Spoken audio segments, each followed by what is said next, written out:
বন্ধুরা কেমন আছেন? আবার ভিডিও করতে চলে আসলাম।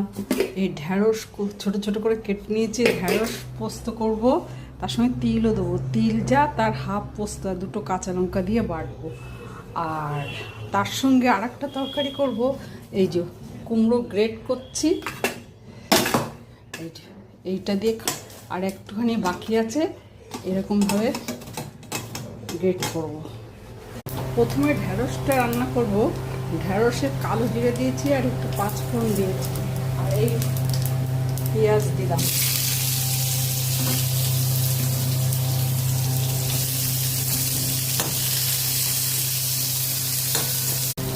এবার একটু নুন দিলাম আর একটু হলুদ দিলাম, আর এই ঢ্যাঁড়সটাকে দিয়ে নাড়ব।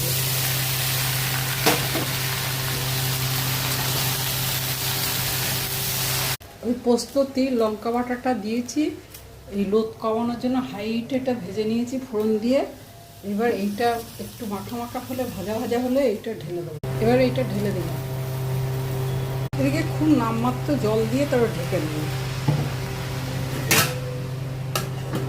ড্রাই ফ্রাই করা এই বেসন একটু দিলাম, দিয়ে ঢেকে মিনিট খানিক বাদে আর একটু কাঁচা তেল।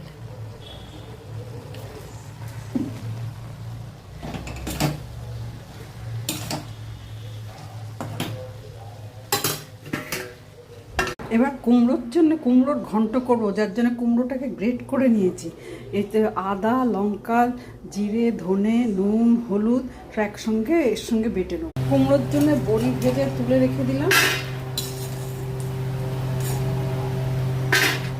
এবার এতে পাঁচফোড়ন দেবো। যে বাটা মশলাটা শিলের উপর দেখিয়েছিলাম, সেই বাটা মশলাটা দিয়ে করছি। এবার একটু হিং দেবো।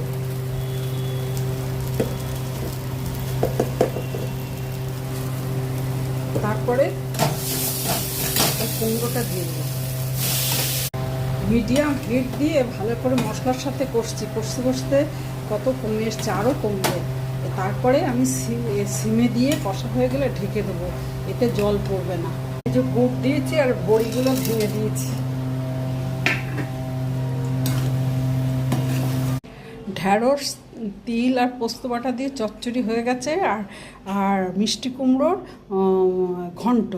ঘন্টতে একটু বড়ি দিয়েছি গুঁড়ো করে, একটু নারকেল দিলে, আর আমার কাছে নেই দিতে পারলাম না, নামানোর আগে একটু নারকেল দিলে আরও স্বাদ হয়।